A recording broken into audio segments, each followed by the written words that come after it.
உலக தாய்ப்பால் வார விழா கொண்டாட்டங்கள் நடந்து கொண்டிருக்கிறது.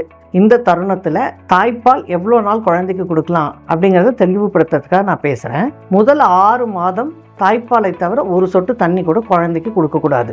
6 மாதம் முடிந்த பிறகு எவ்வளவு நாள் தாய்ப்பால் கொடுக்கலாம், அது நிறைய பெற்றோருக்கு சந்தேகம் வரும். குழந்தை எவ்வளோ நாள் இஷ்டப்படுதோ, அப்பா அம்மா அந்த குழந்தைக்கு எவ்வளோ நாள் அதை அனுசரித்து அம்மா மூலமாக தாய்ப்பாலை கரெக்டாக கொடுக்க முடியுதோ அவ்வளோ நாள் குழந்தைக்கு தாய்ப்பால் கொடுக்கலாம். கூட மற்ற உணவு முறைகளை வீட்டில் இருக்கிற உணவை 6 மாதம் முடிந்த பிறகு ஆரம்பிக்கலாம். ராகி கூழ், இட்லி, பருப்பு, அதே மாதிரி சாதம் நல்லா குழைய வேக வச்சு பருப்போடு மசிச்சு ஊட்டி விடுறது, வாழைப்பழம், அப்புறம் சாதம், அப்புறம் பொங்கல், உப்புமா, வீட்டில் இருக்க உணவுகள் எல்லாத்தையும் கொஞ்சம் கொஞ்சமாக குழந்தைக்கு பழக்கலாம். அது கொடுக்கும்போது அப்பப்போ குடிக்க தண்ணியும் கொடுக்கலாம். தாய்ப்பால் இவ்வளவு வருடம் தான் கொடுக்கணும் அப்படின்னு எந்த வரைமுறையும் கிடையாது.